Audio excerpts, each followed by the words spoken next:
done trying to live up to others' expectations. Family, society, class, race, sex, or religions.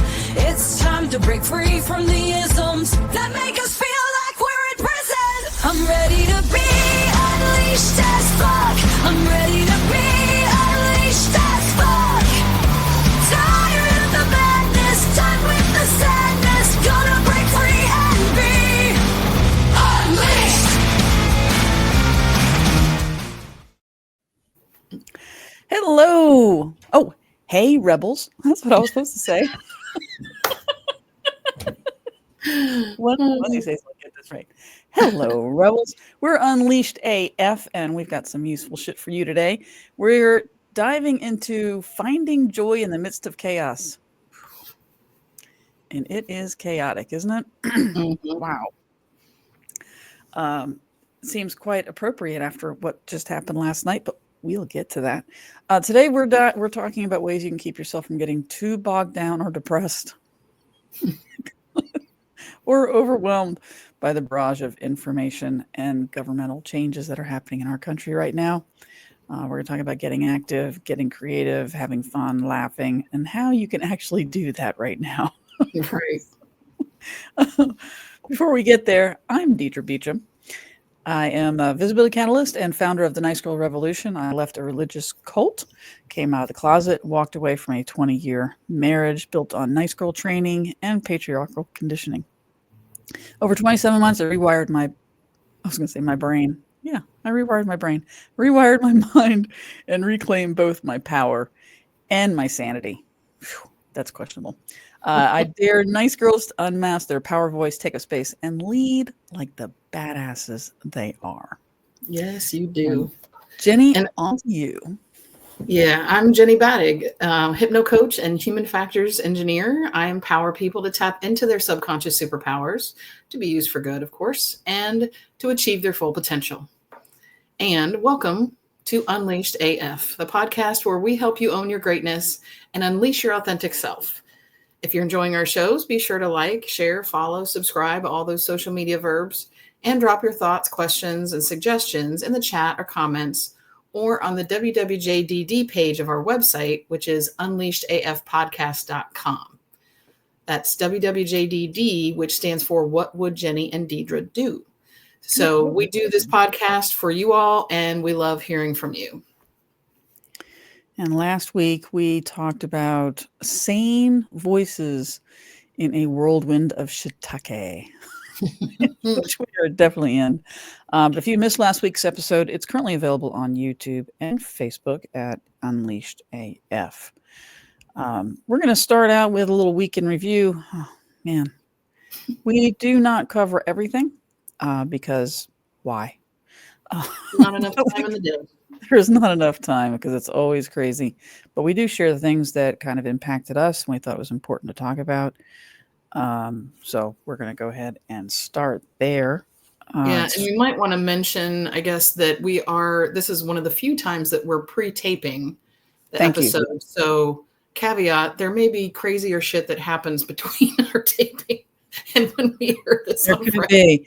Because we are taping on, that's a really good point. We are taping this on March 5th, 2025, and it will not be uploaded until March 7th, 2025, which is normally when it would run live on YouTube, which would be on every Friday at 3 p.m. Eastern Standard Time. Yep. So the week in review, I think we kind of have to start with last night. I mean, do we, or do we just go back and now let's just start at the beginning? What do you want to do? Well, let's start at the beginning. All right, let's start at the beginning. And have that kind of be the finale. It's a very good place to start. You have the song in your head now, don't you? You do have the song in your head. Thank you. Start at the very beginning. It's a very good place to start. Okay. Mm-hmm. I wish we were in the mountains right now of Austria. All right. So a reminder, we did have the economic blackout, which was Friday, which was the last time we were live. And we were going to report on the success or not success of it. And While all the reports that I found, there wasn't anything convincing that said, yeah, it definitely had a significant impact on the economy. One day isn't going to do it. Hmm. But the beautiful thing, and Jenny and I were talking about this beforehand, the beautiful thing is that so many people participated. Yep. So many people participated, and it is definitely it's going to have to take more than one day for it to have an impact on anybody, and that's why there's one coming up. There's Hmm. another one coming up, which is actually a 7-day blackout based on one particular company, and in this case, it's Amazon. So there's a 7-day Amazon blackout Hmm. starting this Friday and running for 1 week, and hopefully we'll see a little bit more of an impact from that. Um, yeah, because we're just trying to pull at straws, trying to find out what to do to stop the impending disaster. Yeah. And I think, like you said, the single day, it wasn't expected that that was going to devastate any corporation, No, but it's part of a larger plan and process to continue to get more people aware of the power that and they have with active, their dollar. absolutely. And then, kind of work up, even when people do like a detox, for health reasons, you don't jump into like a 21-day detox when you've never done anything like that before. You got to start with something smaller, maybe do a gentle cleanse or something for a couple of days and then sort of work yourself up. Because otherwise your body's going to fucking not like it Shock. very much. Yeah. Yeah. So that's, I think, always been part of the plan, is to start with something that's a single day, make sure the word's getting out, and continue to get it out. And we'll continue to do other things.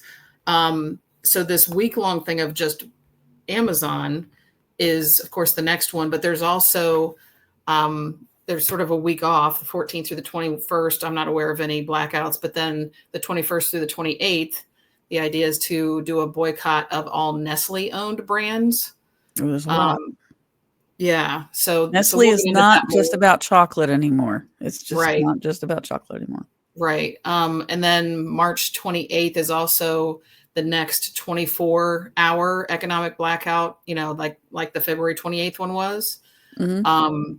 Then April 7th through 13th, the idea is to do a Walmart blackout for that whole week. So, it's building. There's a whole plan here of consistently and progressively increasing the impact to the corporations that seem to like to fund the craziness that's happening and affecting the rest of us right now. So stick in there, keep up, doing it. Don't think like, oh, well, nobody really felt that one, so why bother doing it? No, it's a Yeah, progressive. absolutely, and I love that way of looking at it. It is a progressive thing, and, yeah, and it's camaraderie as well. I mean, all of us Yeah. coming together, and the more of us can come together every single time, this can be very powerful. It can Uh-oh. shift our perspective of feeling like we're not alone. There are things we can do. We still have power. So there's a lot of Mhm. positive about it, even if it didn't have, a direct economic, impact as much as maybe we would have liked, to make a stand in that first one. But Mhm. it's helpful in other ways. Yeah, that's a really good point. And then you had said that the, Canadian tariffs were in effect again. I personally didn't see that. You wanna talk about that real quick? Yeah. So when Trump initially announced that we were going to put tariffs on Canada and Mexico, I think he did in the same day, but um, Canada responded and was like, wait, what are you doing? Like, we're allies here. And so he gave them like conditions. He halted it for 30 days, I believe, and said, well, if you don't want these tariffs to go on, you need to do this, you need to do this, you need to, whatever his list was. And they did a lot of those things, although that was through like a phone call. So I'm not sure it was any kind of formal, like, I don't know how it was agreed to formally, but I know they had discussed it on a phone call. And several of the things that Canada had agreed to do were things that were already in place, or they had already agreed to with Biden. And they just were saying it again for Trump as if it's, oh, well, we'll do this. And he was like, oh, yeah, I made you do it. Not really, but whatever. made him feel good. So apparently they did most, if not all of those things, because I don't have the full list. And he still kind of activated the tariffs. And Justin Trudeau, the current but outgoing prime minister, so he's only got a few days left, I think, on his term. So he's at this point willing to speak pretty openly because he got nothing to lose. Right. And so he addressed, well, the nation, the press in general. So he was responding to those tariffs being put into place. He mentioned that he was going to, or Canada was going to retroactively then put a 25% tariff on what he said was, I think, 1.5 billion or 15 billion, something like that, worth of American goods that would come into Canada. And he said he was very serious about, Canadians. He's like, the US and Canada has been friends and allies and mutual, trade partners for so long. At one point he said, now with this trade war that Trump has created, and he's softening his stance on Putin and seeming to work more with him, he's like, make it make sense. And I was like, thank you for voicing what the rest of us are thinking. And, he went on to talk about how, well, he talked about several things, but he specifically pointed out, we did this, we did all these things that you had asked us to do as part of that agreement to avoid having tariffs on either of us. And you're still doing this. So, we're prepared to defend ourselves. We're happy people in Canada. We are not going to give up our way of living. So we're prepared to fight for our way of living. We're not going to go down and just cower to you. And then he spoke, he said, then I want to speak to one American, Donald. He said, he kind of quoted the Wall Street Journal, or no, Washington Post, where he said, they're correct in saying that, you are a smart man, but this is a very dumb decision.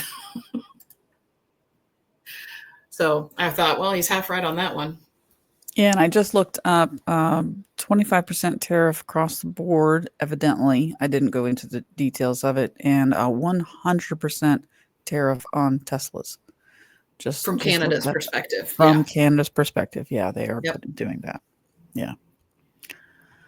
Wild, just wild. And then it goes into, let's see, this happened on Friday. Zelensky's bullying in the Oval Office, and we had brought it up. It's really interesting. Just for those that watch our shows on a regular basis, we brought this up on Friday, and to Jenny's credit, because Jenny was the one that said, we've got to talk about this. She said, did you see the video? And I was like, yeah, I saw something about it. And I'm pretty sure well, first of all, I didn't know that the video was quite as long as it was. And I had only watched about a third of it. And so I got really frustrated and stopped watching. And Jenny's like, we need to talk about this. And I did not realize the implications of everything that had happened at that meeting. And so if I did not do it justice last week, I apologize. I know I didn't do it justice last week, so I apologize. So yeah, Zelensky was definitely bullied by Trump and JD and actually several other Republicans that were in the room. But yeah, go ahead and talk about the response to Zelensky's bullying in the office. I know that you had seen some video from Europe. Well, I've actually seen where many, and I'm not going to name each country, but many of the European countries, many of the free world countries, many of the rational, democratic free countries in the world almost immediately tweeted or put out on, some kind of statement that they stand with Ukraine. And they could see this for what it was. And it started to change the tide. I've seen several comments now from different countries saying, the U.S. is really making it clear that they're not part of our allied group of countries anymore against sort of the axis of evil like it used to be. They're kind of changing sides. So we can't trust them anymore. Mm-hmm. And that's probably one of the only thing that makes that not really scary to me is that I do believe that these other countries understand that he doesn't represent the country as a whole. I mean, technically in this moment, he's the president, but I believe they understand that once we get someone who's actually lucid and intelligent back in that position, we can right the wrongs. Like, I don't think this is a forever thing necessarily. But that's the only positive thing about it. Everything else about that situation is we're no longer one of the good guys in the world. Yeah. Basically. Yeah. And I saw a short video of NATO kind of embracing Zelensky and giving him kind of a temporary welcome into NATO. Well, yeah, I think it was that the one in London? There was a NATO meeting, I think. Yeah, I think so. And I believe it's the first time in years that the U.S. was not even there. Yes, that was the first time. Which is also not a great thing. And we had that vote. It was a UN resolution, I believe, that was related to Ukraine and supporting them. And the U.S. did not vote to support Ukraine. They voted along with China, North Korea, and Russia. Yeah, if Russia's part of the UN, I can't Russia. I don't or not. so. But like several other countries that are run by dictators, we were in that bucket, which is lovely. The fact that anybody who is supported and is a MAGA type person can look at that and still defend it as if, oh no, that's the right place for us to be. I don't like. I'm trying to understand. Are they saying that we've been sheep ever since the 50s or something? Whenever the Cold War was going on, I mean, that's been axis of evil for a long damn time. So are they saying it's never really been the axis of evil? They've always been the good guys, and we've just been like. I don't know if they realize that it would take going back that far to say, oh no, everybody else in the world has been fooling you since you were in kindergarten and learning about who was the good guys and who was the bad guys. Really, it's been the other way this whole time. And thank God Trump's bringing us to the light. Is that really what they're saying? Like, I don't get it. Pretty much somehow. Through all of the Russian propaganda. I'm not sure how that all got twisted. I mean, I remember watching Red Dawn. I remember being terrified. I remember we used to have drills. Now, how they thought getting underneath our desk was going to stop a nuclear attack from harming us. But I guess that all goes along with, if you're doing something, even if it wasn't going to do a darn thing. But speaking of schools, we'll move on.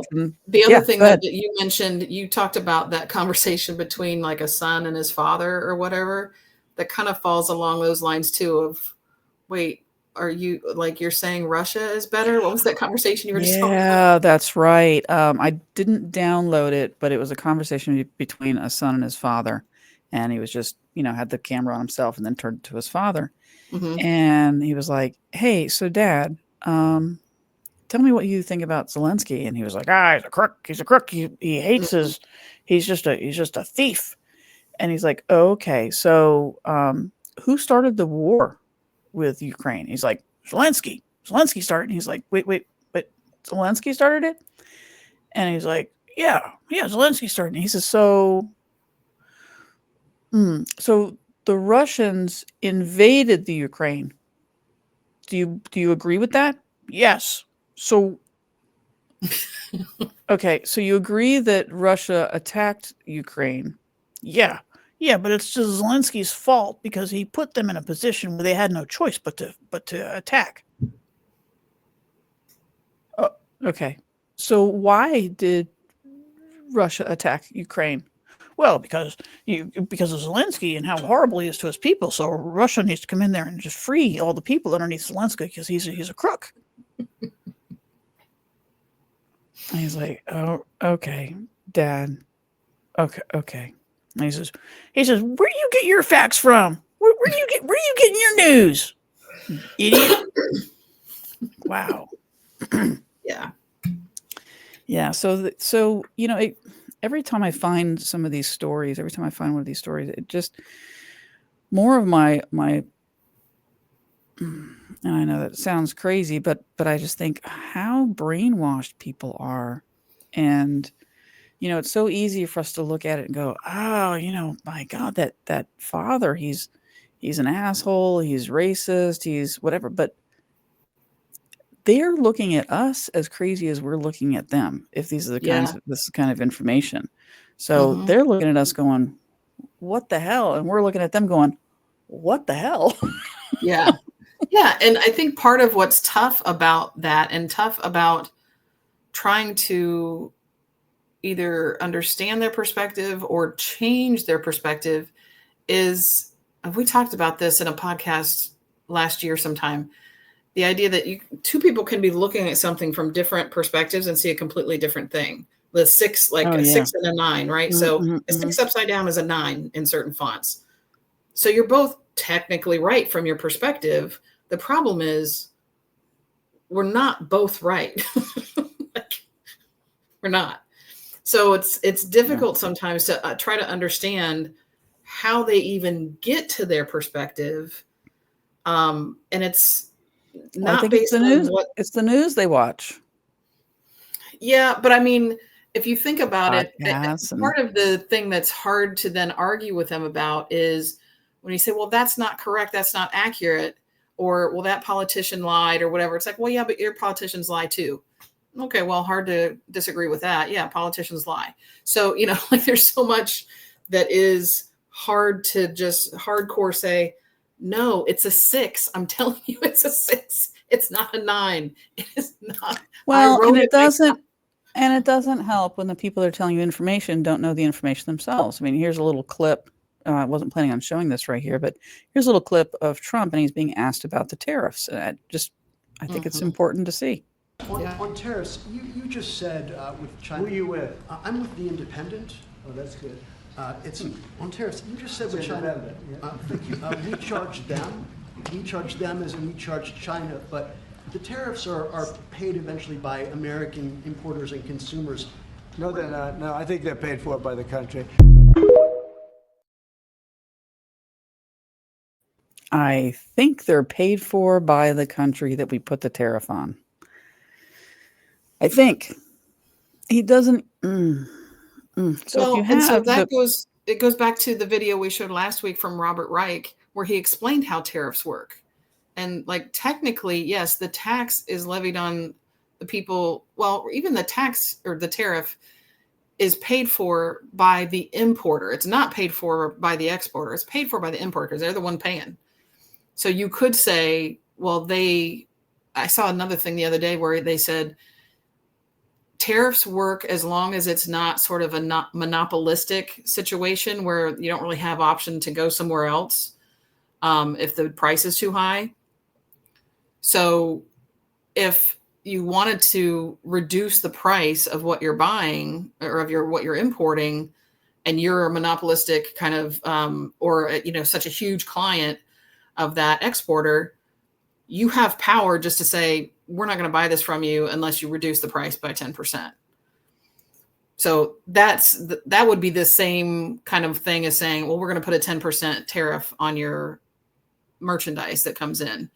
Except when you do the 10% tariff, that cost gets passed along to the people that end up buying the product. Mm-hmm. So, yeah, I mean, the consumers don't directly pay the tariff, but the result of the tariff gets passed along to them because no business is going to reduce their profits just because there's tariffs now and they want to keep the prices low for the consumers. That's not how business works. Nope. So that's where people get confused on that. Like I can see there's like minimum, not even half truths. There's like partial truths because technically the consumer doesn't directly pay the tariff. Okay, we'll give you that one. But the cost gets passed on. Right. But people who understand that, just there are other sides to this. People who Right. understand that and are still MAGA or Republican Trumpsters is they'll say, yeah, we know that the whole reason that the tariffs are in place is because we want Americans to be relying on American goods. And it's like, yeah, okay, you know That's how not going to be expensive that's going to cheaper. be? Exactly. So, Not going to be cheaper. anyway, but yeah, let's go on. We've got speaking of schools, we were talking about schools a little while ago. Yeah. Is that there is now a reporting hotline, so that you can report your teacher. So you can report anybody in your school or system that is talking about, encouraging, or a part of DEI. Yes. Which is, let's start like making sure people are Very, aware. very Handmaid's Tale. It's diversity, equity, and inclusion. So when they just use the acronym, most people, I think, focus on the diversity part of it and think, oh, yeah, I don't want a Black person taking my job, or I don't want my kids learning critical race theory or whatever. And that's kind of where they think it ends. But that's not diversity. Well, equity, it was very clear last night in the State of the Union, which we're getting to, because Trump said there is no more DEI. There is no more diversity. What is it? Diversity? equity. Equity, thank you. Equity and inclusion. Sorry, imitating Trump messed with my head. Yeah. Equity and inclusion. America is no longer woke. Woke is dead. I'm like, okay. Yeah. Something like that. Yeah. But he used all the words. He used them. But yeah, I mean, that's crazy that there's a hotline to report your teachers. This is very dystopian. Mm-hmm. Yeah. The good side of it is there were reports that came please. out that said that the hotline, I think there's an email and then a number you can text maybe, and also a line you can call, and it's been flooded with things that weren't really what they were looking for. I found an article that talked about, says users on social media have been suggesting that people flood that portal or the email by signing up for newsletters from Scientology, porn websites, stuff like that. I love it. And then there's a couple of examples, or one woman wrote, "Hello, I'd like to report a government employee who is engaging in biased hiring practices. Specifically, they are ignoring all measures of skill and merit in favor of hiring people who they believe have been victimized. This is obviously unacceptable. This person even appointed an immigrant, failed businessman with a drug addiction to lead an initiative on government efficiency, all just because he claimed people like him weren't being fairly treated. While it is true that this country has a long history of discriminating against Nazis, there's no reason that they should get special treatment in hiring. Please take action and correct the DEI practices of the Trump administration." No, that's good. Yeah. That's good. Another one that was just kind of funny. It was like, golf handicaps are a DEI plot. We need to ban golf handicaps in our great country as soon as possible, because this is nothing more than DEI for bad golfers. Why should good golfers have to give a few strokes to those who are undeserving golf failures? Yeah, I love this. Following the letter of the law, not necessarily the heart of it. Mm-hmm. I love it. We need to be rebels, and that is a rebellious thing to do. That is fantastic. Anything to clog up the system of what it is that they are trying to impose on us, that takes away our rights, privacies, etc. Yeah, because they always focus on the heart of it, the thing that they think is going to make people happy about what they're doing, but not admitting to the fact that the way it's written or what they've done has allowed it to go much beyond probably what most people realize. Mm-hmm. Sort of like with all the rounding up immigrants and stuff like that. They were thinking it was just going to be like, oh, you're going to get all the bad guys out. Well, there's been a lot of people that have been caught up in that, very surprisingly. And they're like, wait, this wasn't supposed to affect me. Yeah. Well, Yeah, there is a lot of that. Yeah. And somebody did another post where they were talking about person came into San Diego and got held at the San Diego airport. So they're telling people, don't come here. Yeah. Don't come here. Yep. And the last thing we had, and again, this is being taped on Wednesday, the 5th, March 5th, but last night was the State of the Union. I don't believe either one of us watched it, Can't which is stomach the it. first one I haven't seen in years. I always watch State of the Union. And I just could not stomach listening to him. And I thought, well, I'll wait for the reports afterwards. One of the highlights for me that I saw, and I don't believe I have this one. Don't believe I have it. No. But Al Green, Democrat, Texas. from Texas. So when Trump was going on and on and on about, he had a mandate that the map was red, and that now the country was going exactly where a majority of people in this country want it to go, and that the mandate is allowing him to do that. And the Republican side just erupted. They're like, USA, USA, USA.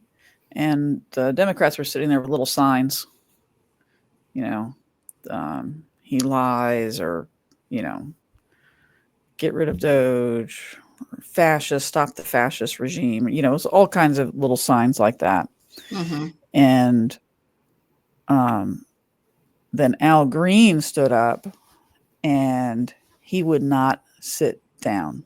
And I do not know what he was yelling at Trump, but he was saying something directly in opposition to him saying that he had a mandate. And so Trump just looked at him kind of side-eyed, and then just went like this, and he got picked up and shoved out of there. He was kicked out for standing up in protest.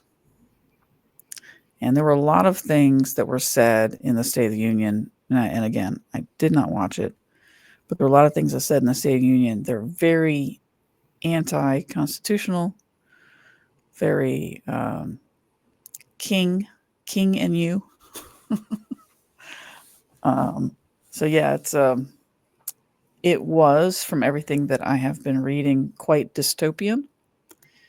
And there are a lot more people today calling for action out of fear, which is one of the reasons why this is so apropos today, our topic today. I know we haven't gotten to it, but this is important. Stay with us. We're almost there. Stay with us. Stay with us. Here's one response to the State of the Union last night. If you could tell Donald Trump anything tonight, what would you tell him? I would tell him to grow a spine and stop being Putin's hoe.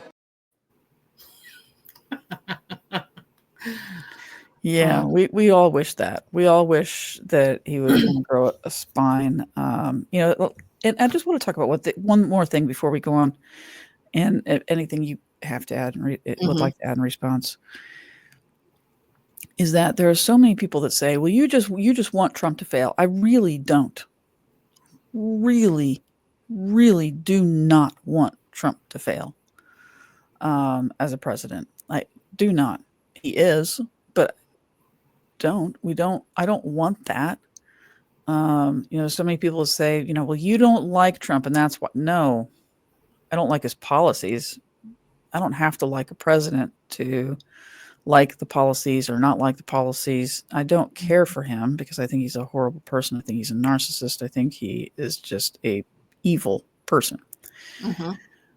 But I do not wish for any president to fail, because our democracy depends on the president doing well. Our relationships with our neighbors depend on the president treating our diplomacy well. And that is just not happening. None of those things are happening. I don't have an issue with him being in the president's spot, except for he's horrible at it, and he hurts not only the United States, but he hurts the people inside of it. So many people being hurt right now. Yeah. And one of the things that I wanted to add that I just remembered as we were watching that is I saw something, and I haven't had a chance to like fact check or do any more digging. So I didn't, I'm not going to talk to it a lot today, but it might be something we can follow up on next week. But I saw a video that talked about more of the history of the relationship between Trump and Putin, because I really had only thought of it in terms of, oh, well, once he announced, not even just announced, but once it became kind of clear that he was probably going to win the Republican nomination in that first time that he ran, I thought, oh, that's probably when Putin started to realize, I can manipulate this guy. No, this thing that I saw went back a good decade or so before that with his businesses that he continued to fail at, and Putin helping in various ways, sometimes directly, sometimes through other Russian oligarchs who do whatever Putin says because that's how it works over there, propping him up. And so he's been potentially beholden to Putin for quite some time. And that would explain, as I was seeing that video, I thought, wow, that would explain why he continues to say Putin's a great guy, because he's bailed him out financially several times. It's wow, like that opened a whole new like can of worms for me that I thought, I really want to do some more digging on that and get some clear facts that can be shared, because holy shit.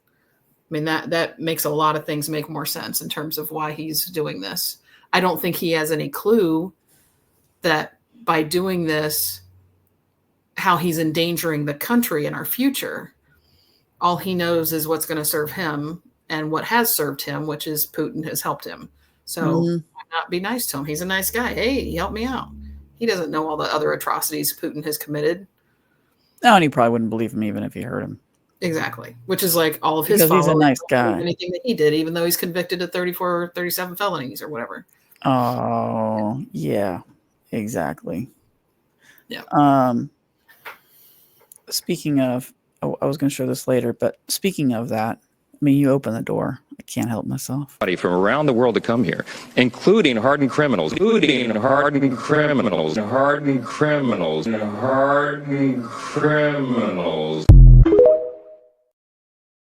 Yep. I just love that. And your body can't deny you sometimes.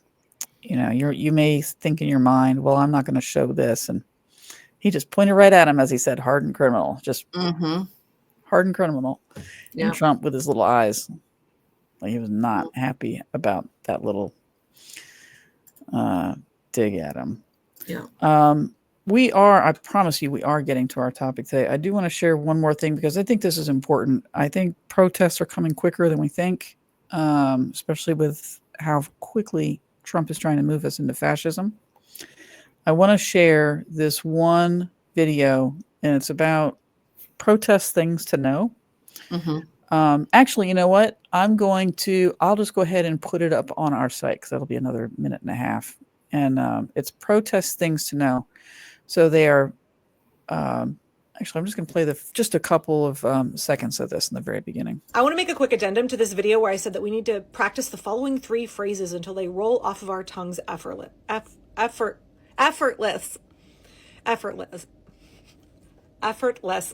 my God, you guys. Oof, my brain is riding the struggle bus today, y'all. I'm really sleep deprived.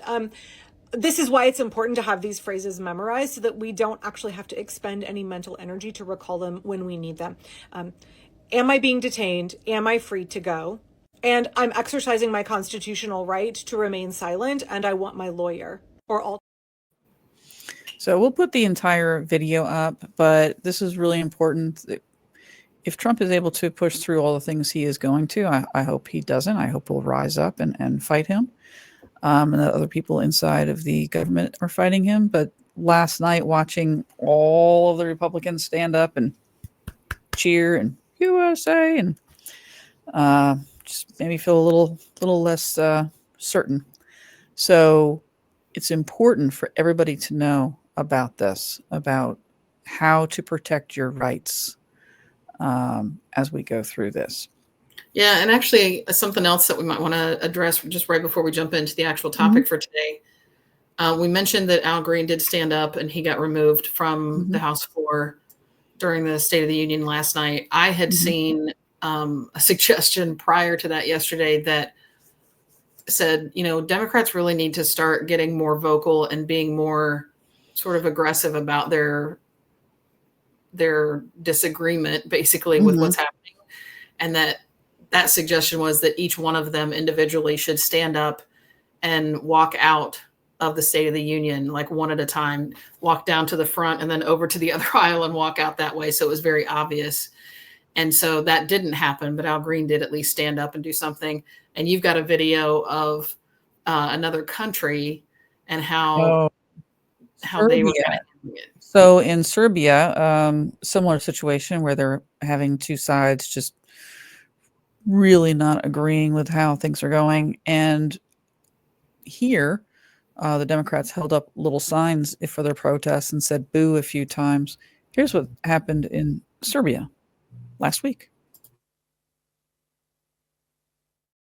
Sorry, there's no sound. That's not your podcast, but there is no sound. But take a look.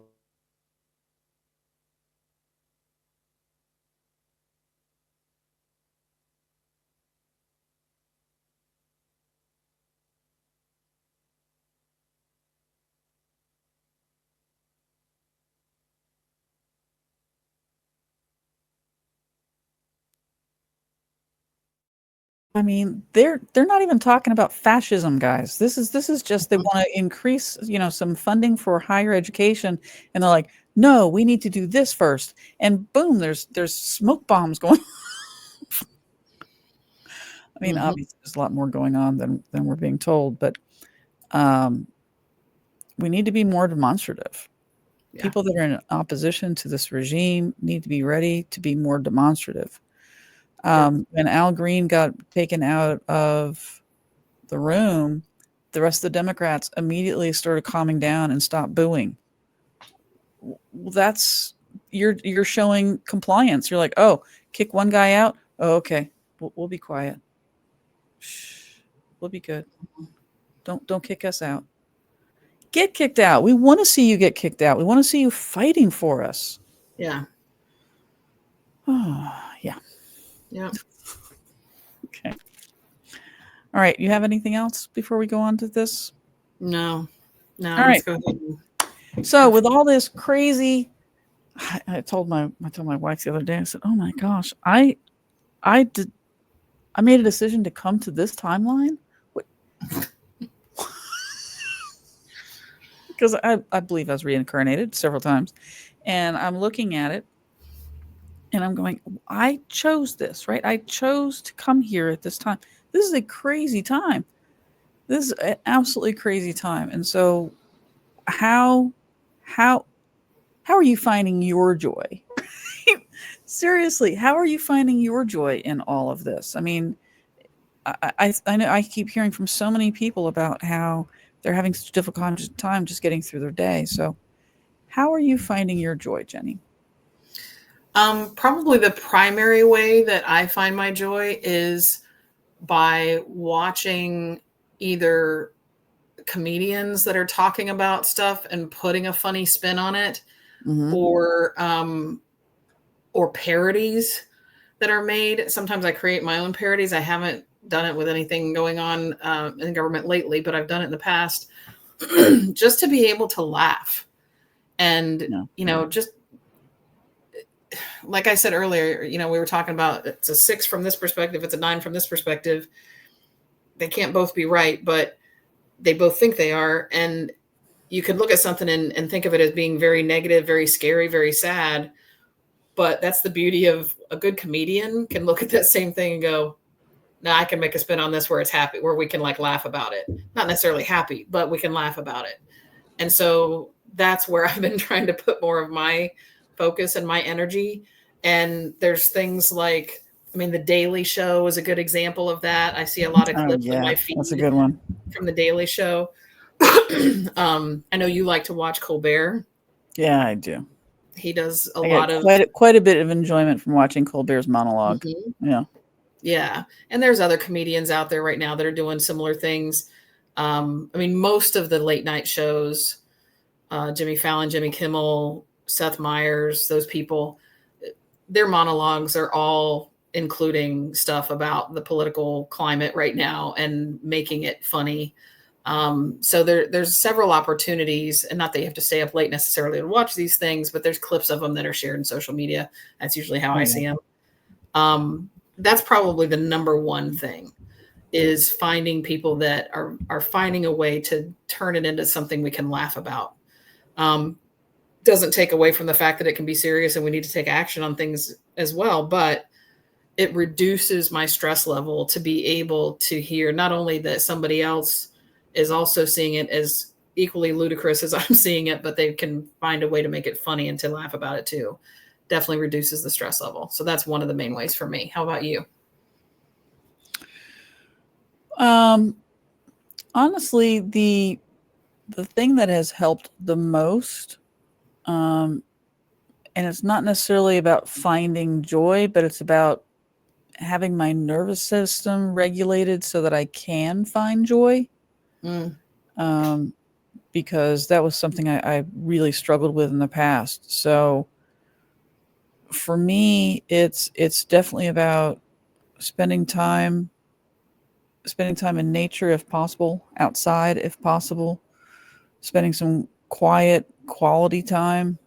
And not that I don't, sit down and play a game sometimes too, just to mm, stop thinking, Mhm.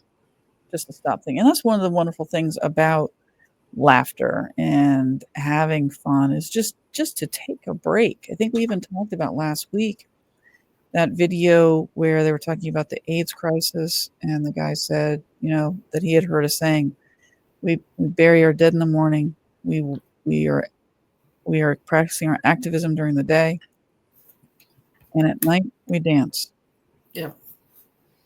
And it just shows that, while our life is going on, there are things that have to happen that aren't fun, that we have to do in order to protect our rights. I think we've been in a place of complacency for so long, so many of us, a place of complacency for so long. And I've had the privilege to say, oh, well, I'm not political.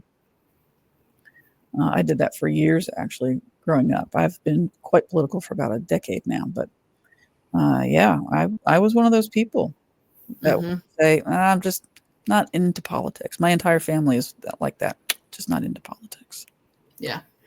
Such a place of privilege to say that. Because Yeah. everybody who has been oppressed by this government, and there have been very, very many people who have been oppressed by this government. And I don't mean the government, under Trump. I mean, America's government has oppressed so many people for so long. And, yeah, and it was just a privilege, because people who are oppressed know. People who are oppressed have been fighting.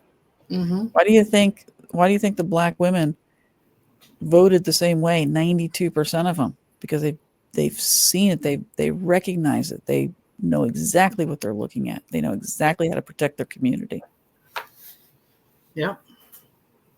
It's okay. So none of that was really fun. It's just Right. I mean, it doesn't all have to be fun. There's other ways. Yeah. Sometimes it's serious about how you let your emotion out or reduce the stress level. So absolutely. Yeah, and I have a difficult time just having fun and having it be a relief if my nervous system is all upset, because then it just seems like it just moves it somewhere else rather than it being fun. And then I'm, right back to having the problem the next day. So, Yeah. but yeah, there are definitely fun things I do. I love to watch fun shows. I love to, What else do I do? I like to take walks with my dog. I think that's fun because I let him lead me wherever he wants to go. And it's Mm-hmm. just a break from the crazy. It's a break from the chaos Mm-hmm. and just enjoying him. He's old and probably not going to be here for too much longer. And um, I have a very fine-tuned algorithm on my TikTok, Mm-hmm. and that is enjoyable. It's where quite a few of these clips came from. And I organize them, and that for me is very relieving. It's kind of like, Mm. oh, okay, well, here's somebody else's take on that, and I agree with that. Or here's another. I hadn't even thought about that, and there's some funny things. Sometimes I'll find just really, really fun things like, oh, here, like this. I love finding these things. I have a whole section on my TikTok called Cool Finds, which are just fun, different things. And that's where this came from.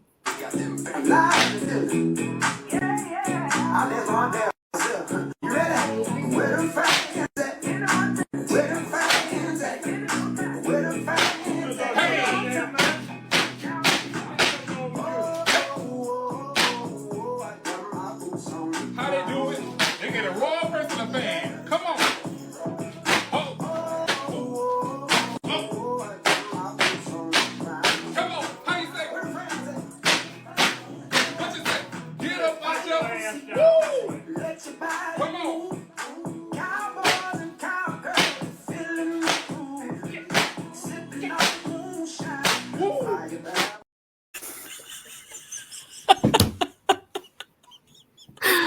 Oh, that's funny. He keeps grabbing that guy's head, and the guy keeps going, "Get off me! Get off me!" Oh, and I just love it. It's fun. It makes me laugh.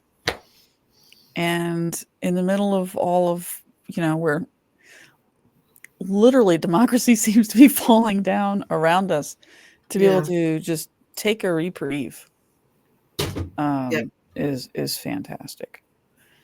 Yeah. So it's very alleviating. Yeah. Well, and another thing, I just thought of that you had, I think, originally turned me on to was somatic movement. Oh, yeah. And that was something I found a couple of videos on YouTube that I could follow where it's kind of a combination. I think there might be a little bit of like a yoga influence, but it was Mhm. sort of like a light dance or just, bodily movement that's somewhat creative in style, but also intentional, and that you are envisioning as you're moving emotional energy flowing and Yeah. like flicking it away or things like that, like just kind of bouncing things out so that they can kind of drop down. Excuse me. And that was kind of cool. I haven't done that in a while actually, but I just looked for the YouTube video the other day. I couldn't find it, so I got to figure out where I saved that or what account it was on or whatever. But that was nice. Like I'd never done something like that before. And so even if, we talk about you can be creative or be active, do things physically, even if you're not specifically a dancer or an artist, like you may not be able to write your own songs to make it fun, parodies or whatever to make it funny, but you can listen to them, or you can write whatever you want, write a poem, write a short story, just journal. You don't have to be a dancer. You can do the somatic thing. And you really don't have to know how to dance. Like you don't have to be on the rhythm, on the beat. It's just movement to, like I said, physically move the energy and get it out. Yeah, I It's know. similar to like a grounding pad. We got a grounding pad not long ago. And for that, you just be sitting there and touching the grounding pad. But to get more physical energy flowing, without having the actual electrical thing kind of pulling it, attracting it out, just getting up and moving and having it to be intentional in terms of what you're releasing and what Mhm. you're allowing to let go and things like that. That's a really cool way to do it too. Yeah, I know that I found out about somatics because the last time Trump was elected, I had really, really high anxiety, and it didn't help that there was a whole lot of anxiety I hadn't worked out, and I was still working through my nice girl training. Mm-hmm. And I was very, very emotionally dysregulated, also from prolonged exposure to narcissism. Mm-hmm. And I was always just a constant nervous wreck, second guessing myself, self sabotage, just always in this constant heightened fight or flight kind of place, but more flight in my body. Mm. So that's how I learned about somatics. I didn't know what to do with all this energy, and somebody said something about how somatics had helped them. I was like, "What the heck is that?" Looked it up. I've never done the dancing part. What I've done is I've had like just like where you just feel like there's just so much energy inside of you, and I didn't know what to do with it. And so I would just I'd throw the energy out of me. I just lift my arms up and just scream it out. And I would just throw my arms down and just kind of like whipping the energy out. And my wife, I'm not sure how she made it through all that, but was throwing energy out of my body. But yeah, it's amazing how helpful that can be. And if you're finding that it's really difficult, even if you follow some of our suggestions, if it's really difficult to have fun, somatics may be something you need to include, because it may be that you just have too much going on inside your nervous system. Yeah. Trump can do a number on you because if you recognize the patterns, if you've had a narcissist in your life, you recognize it, you see it, and it can be very, very triggering. So somatics can be one of the ways that you work that out. Absolutely. And in a similar way, I mean, part of what is helpful with somatics, there's the physical expression of movement that helps with the imagery, but part of that component is the imagery of what you're doing, the idea that you're convincing yourself that there's energy that's flowing out, which I'm not saying it's not, but all you have to do is convince your subconscious that's what's going on, and it believes you. So there's several other ways of doing that in terms of using imagery to release energy that you don't like. You either feel there's too much of it, you don't like it driving you, whatever. The HeartMath Institute out in California has a variety of techniques that are useful in that way, that use imagery very well. And there's the thing with all of these things is you just need to find what's going to work for you. And it could be different things on different days. I mean, I don't watch funny videos every day to deal with every, issue or feeling that I have, but sometimes that's an outlet for me.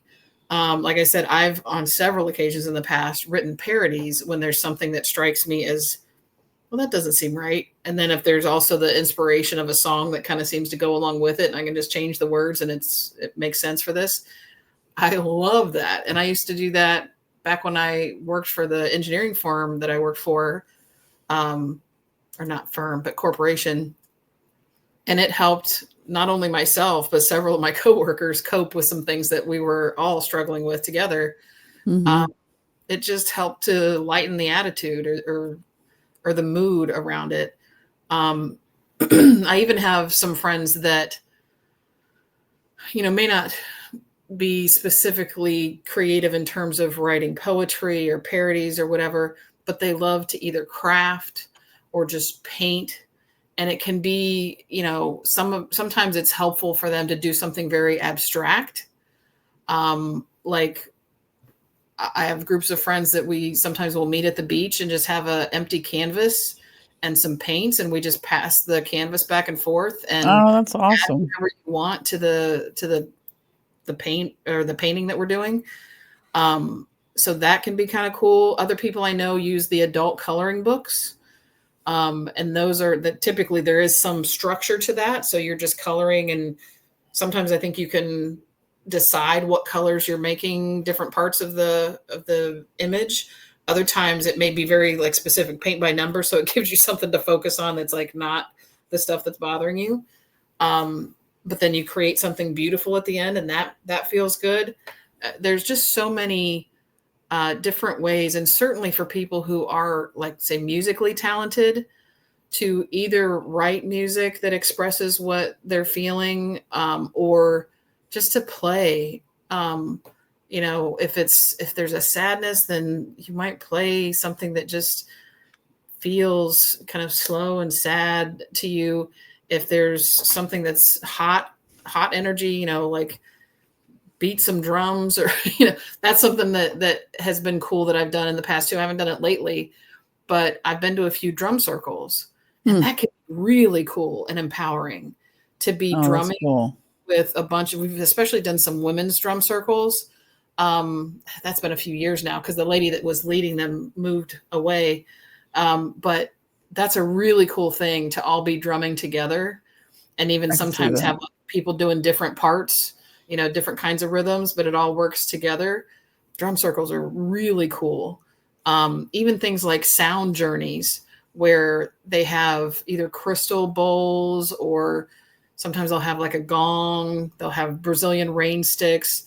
There's all kinds of things about just getting that different vibration from the music, or the instruments in general. Like, that's not necessarily a song that they create. It's just notes and vibrational energy. And man, I've felt so much different and better after going through like a sound journey type thing like that. It's so cool. I wish she was back down here to do things like that. It was very awesome.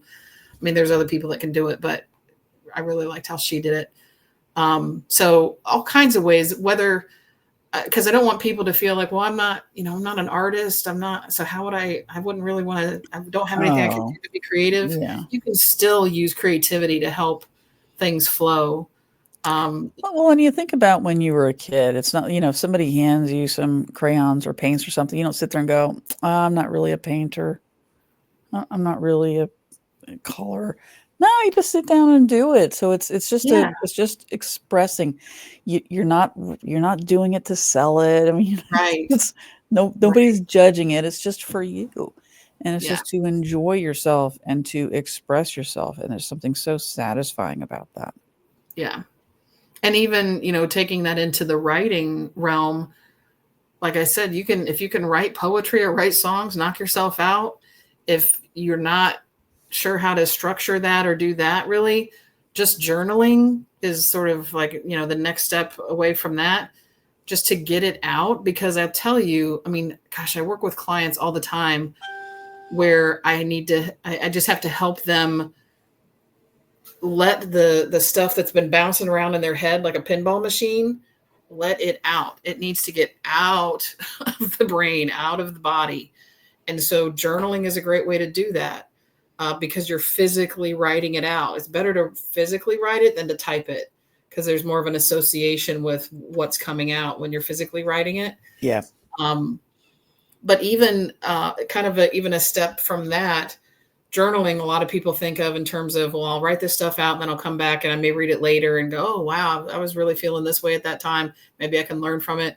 There's also a level of writing, I wouldn't call it journaling at that point, where this was part of a class that I was in for a little bit called The Artist's Way. And there's a book and a workbook that you can find to do it on your own, where it's just like stream of consciousness writing, where you're literally just getting the crud that's coming up in your brain or coming up in your mind and spewing it on a piece of paper.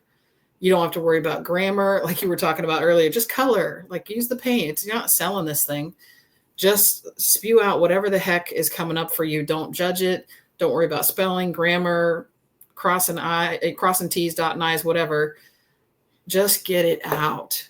And that can be hugely helpful to reduce the level of stress that people are dealing with. I mean, a lot of times I think of the analogy of having, or the metaphor of having buckets, right? And we have maybe different sizes of buckets in terms of what we can handle before it starts to spill over. Everybody's unique in what size their bucket is of each type of thing they can handle. And so when it feels like you're getting overwhelmed or you just can't take anymore, or you're starting to have those reactions where you snap at someone and you're like, oh, shoot, I didn't mean to do that, or I shouldn't have done that. That means your bucket's overflowing, and you got to find a way to reduce that. You got to get shit out of the bucket. I've also heard that referred to in a slightly different way to to it as spoons. Like I only have so many spoons a day. Mm-hmm. And doing this is going to take 3 of my spoons. I only have 5 spoons today, and doing that's going to take 3 of them. I got 2 left. Mm-hmm. Right? And yeah, that's all of those things are just fantastic. I want to go back and talk about the breath work for just a minute because we kind of glanced over breath work. And the reason I wanted to bring it up is it is so powerful in releasing energy. Yep. Yep. And you don't have to go anywhere. You don't have to do anything. You don't have to read anything. You just be sitting at your desk and maybe feeling overwhelmed and do some breath work. And one of the things that I've tried before, and I hadn't done it in a long time. And so in preparation for today's podcast, I tried it again, and it's called box breathing. And have you done box breathing before? I believe I have, but remind me. Yeah. So it's like you breathe into 4 seconds, you hold the air for 4 seconds, you breathe out for 4 seconds, and then you breathe in for 4 seconds. Yeah, hold and then for 4 seconds. So it's like a box. Here you're doing this. All right, and you start over. I did that, and I fell asleep. I fell asleep sitting in my chair. It was just, yes, I was tired, but it was so relaxing. It just completely calmed my mind. It calmed my body, and I was asleep. So these things do work. And at a time when our president wants us to be in a constant state of fight or flight, wants us confused, wants us scared, wants us worried about what's next. From that book, the 10 rules or the 20 rules lessons, 20 lessons. I have it downstairs now. The 20 lessons from, here it is. On tyranny. There it is. On tyranny, 20 lessons from the 20th century. This is exactly, it's following the playbook. It's exactly what they want us to be feeling. They want us to be worried, scared, fretting. And it gives them what they're looking for. And instead, we need to be steadfast, fixing our energy, preparing, kind of protecting our energy, taking care of ourselves, laughing, being a part of the community, making sure we're mentally, emotionally, and physically okay, but also make sure that we're in community and keeping spiritually strong. Because those are the things that are going to get us through and help us to laugh, even if it's only at night, even if it's only, at certain points. But we have to find ways to laugh, have to find ways to find joy, have to find ways to love and stand up for each other and be there for each other. That's why I kind of link spirituality with community, because I don't think you can necessarily have one without the other. For me, community needs spirituality, and spirituality, you need to be in community. But so I love these things. There's so many other things we can talk about. I looked up a whole bunch of things about getting active so you can engage your whole self to find joy. Jenny did a whole section on getting creative.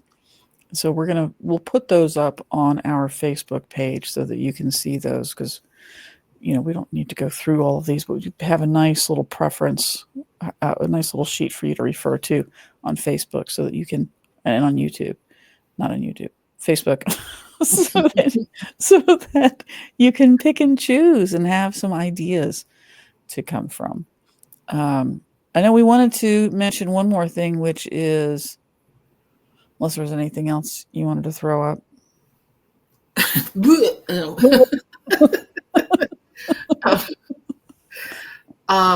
Well, I'm not sure where you're. I was gonna put up. I was gonna talk about and put up Randy Rainbow. Oh, that's what I was hoping for. Wanted to see that.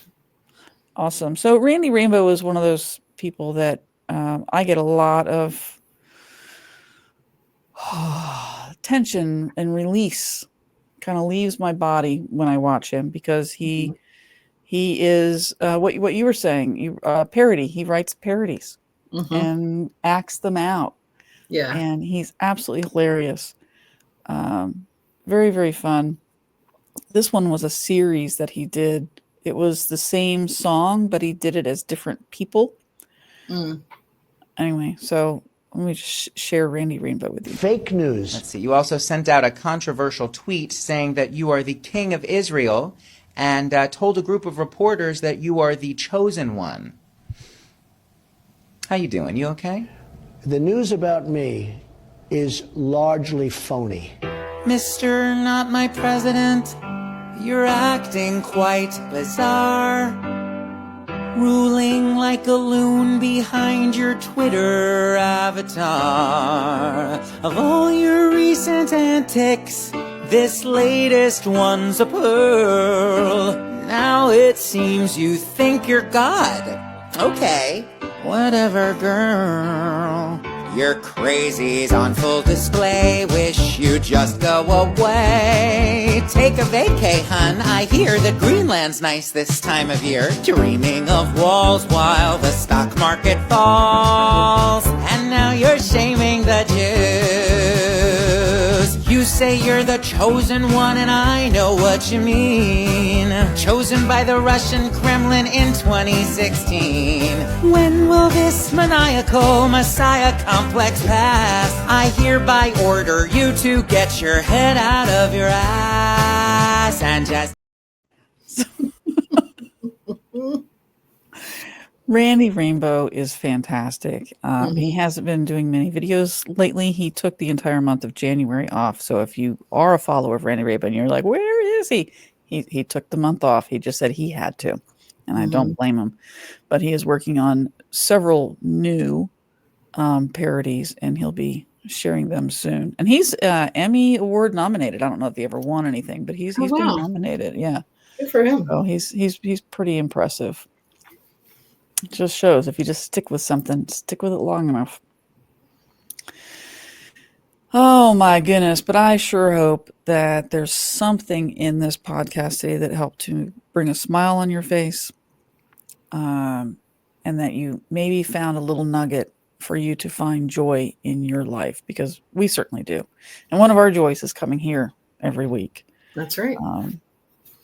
We do want to remind people the general strike, which is not happening yet. This is just a place to sign up for it. GeneralStrikeUS.com. They may need to, hopefully they'll get a lot more people signing up for this thing, because we really do need to march on this government. GeneralStrikeUS.com. Please sign up, because once we get to a certain threshold, they're going to pull the gun and we're going to go to Washington. And then, of course, people who can't go to Washington, you can be in other places. And also, for those of you that want to do some activism, and we'll keep finding more places for you, but the 5calls.org, 5calls.org. And then, of course, to get a list of all of the upcoming blackouts, boycotts, etc., you can go to jointhepeoplesunion.com or thepeoplesunion.usa.com. Anyway, it all goes to them. They have a few that kind of redirect. It all goes to them. And then you can get the entire list of what it is, the upcoming protests, that you can get yourself involved. Anything else before we talk about next week and get out? Well, I don't remember if we had followed up. I have not actually followed up on doing the 5 calls thing myself to experience it. Did you mention on the pod before how that worked for you when you did it? Was it you said it was pretty straightforward? It's really straightforward. Whether you call and leave a message, which is all I did. I just called and left a message. You can call and leave a message. And they have scripts for you. So it's super easy. It's not like you have to figure out, well, what am I going to say? There's a script. And you just read the script. And it's very, very simple. Awesome. Very simple. And they keep saying, well, the calls don't work. No, the calls do work. The calls don't work. The calls do. Take action. Yep. Even if it's just what was happening on that one site, the where you're supposed to be turning in your teachers. Yeah. Yeah. It's important for you to take action and be a part of this. And one of the things that I was saying was in November So we all get to find out right now. We're all finding out what we would have done if we had been in Nazi Germany. Oh, that was the other thing. We didn't get a chance to download the video, but if you have a chance, check out Jane Fonda's acceptance speech from the SAG Awards. Fabulous. Did you put that up on the Facebook page? I don't remember if I did or not, but I will. Yeah, if it's not there already, I will. Yeah, Because that's fantastic. Everybody, I mean, of course, she's well known for being an activist over the years, but she did a great job, I think, of pointing out the things that we need to be standing up for right now, and pointing out, even because she was in a room full of actors, what their role is in that. She's like, we don't produce widgets. We sell, we give empathy. We show people how to be empathetic. And I thought, wow, that's a great way to look at it, because when you're portraying a character that might be different than when someone has experienced in their own life, you're helping them to see, oh, there's people that are going through that. I wonder how I would handle that. Exactly. That's beautiful. And that's part of why I think the arts and movies and shows and stuff like that are so critically important. I fully believe that that's part of why there has been a lot more. I mean, obviously there's still a long way to go, but certainly I'm sure a lot of people have become more open-minded towards LGBTQ issues thanks to shows like Will and Grace, Modern Family, Schitt's Creek. Things like that have just, because characters are now being portrayed, and that's part of why representation is so important. When you can see these things and how they are, instead of just hearing the snippets of, oh, that's evil, or oh, that's not right, or oh, whatever the talking points from the fear mongers are, but then you see it and like, oh, that's what it is. Well, that's not that bad. Like, I don't have a problem with that. It's huge.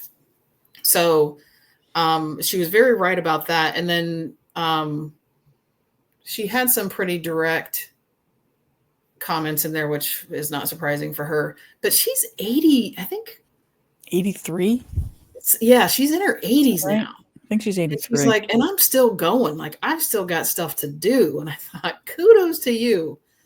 Because, that's to be not only, physically, it wasn't like she was using any kind of assistance or whatever to get up on the stage. She's still physically solid. And then even knowing that there's still fight left in her to stand up to things and help represent, like she said, the people that aren't necessarily, I don't remember how she put it, but it was just I felt like it was a great speech. It was very powerful. Slow starting, but then she got into her groove and it was very powerful. Very powerful. Yeah. So we'll put that up on our Facebook page too. I forgot about that. Yeah. And I wasn't planning on doing this, but it just feels important right now. If you are in a place where, you really do want to do some activism, you really do want to speak your mind, you really want to do all those things, but it just terrifies you. It's difficult, what have you. Both of us are available. I mean, Jenny has incredible ability with her hypnosis and all the techniques that she uses. And then I can as well help with that. Because to me, all of that is nice girl training. For you to be fearful, for you to be small, for you not to want to be seen or heard or spoken or speaking up and being visible, all of that is nice girl training. So either one of us can help you with that. And actually in my program, Jenny's actually part of my program. So you can get a hypnosis tape working with me. So just wanted to throw that out there. And of course, Jenny's website, you want to throw your website up there real quick? Sure. And then we'll throw mine up there as well. But you can go to Jenny's website at hypnohuddle.com. And again, if this is something that you want assistance with, you can go to Jenny's website, hypnohuddle.com, and she can help you. Or you can go to my website, which is deidrebeecham.com, and I have some options available as well. Or we can just have a chat. Yeah. Actually, you have to fill out a form to have a chat. But hey, we can do that. So next week's episode, is breaking free from people pleasing. And kind of funny. We're just kind of really talking about that. Mm-hmm. A lot of what is happening right now is because we are people pleasers. Because we are so afraid to stand up against people. So let's go ahead and break free from that. And if you've enjoyed today's episode, subscribe, follow, and share. If you have a topic, question, or want to be a guest, please visit us at unleashedafpodcast.com. Go to WWJDD. What would Jenny and Deidre do? We would love to hear from you. So anything else, Jenny?